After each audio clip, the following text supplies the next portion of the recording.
లోకంలో ఉన్నావమ్మా. ఇక్కడే ఉన్నాలేవే, చెప్పు. మరి నా పిలుపు వినిపించినంతగా ఏం ఆలోచిస్తున్నావు? ఇది ఎవరిదా అని చూస్తున్నానే. దాని సంగతి తర్వాత. ముందే జాకెట్ ని సుబ్బమ్మత్తకిచ్చేసరా. ముత్యాలు, ఇంకా ఇక్కడ ఏం చేస్తున్నావు? అవతల పెళ్లి వాళ్ళు వచ్చే టైం అవుతుంది. అక్కడ ఏర్పాట్లన్నీ చూడమని చెప్పాను కదా. ఆ పని మీదే ఉన్నానయ్యా.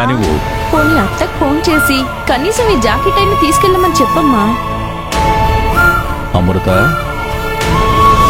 ఈ పెళ్ళెవరిది? నాదే. నువ్వెవరివి? నీ కూతుర్ని. పెళ్లి కూతురువే. అయితే ఏంటి? పెళ్లి కూతురు ఇలాంటి పనులు చేయకూడదమ్మా. తెలుసు, కానీ తెలుసెందుకే ఈ పనులు? పాపం బ్రతిమలాడిందమ్మా, అందుకే. అడిగిన దానికి బుద్ధి లేదు, పుట్టిన నీకు బుద్ధి లేదు. పోమ్మా, రేపు మనకి వాళ్ళతో అవసరాలు రావా ఏంటి? అమ్మా అమృత, పెళ్లి కూతురువి.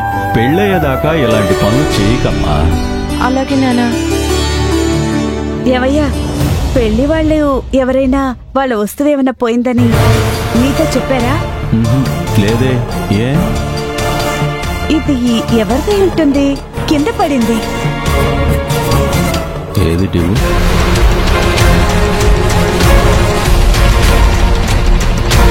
ఏమో తెలియదు ముత్యాలు, నాకు తెలియదు. ఏం లేదులే, ఇది పిచ్చిది.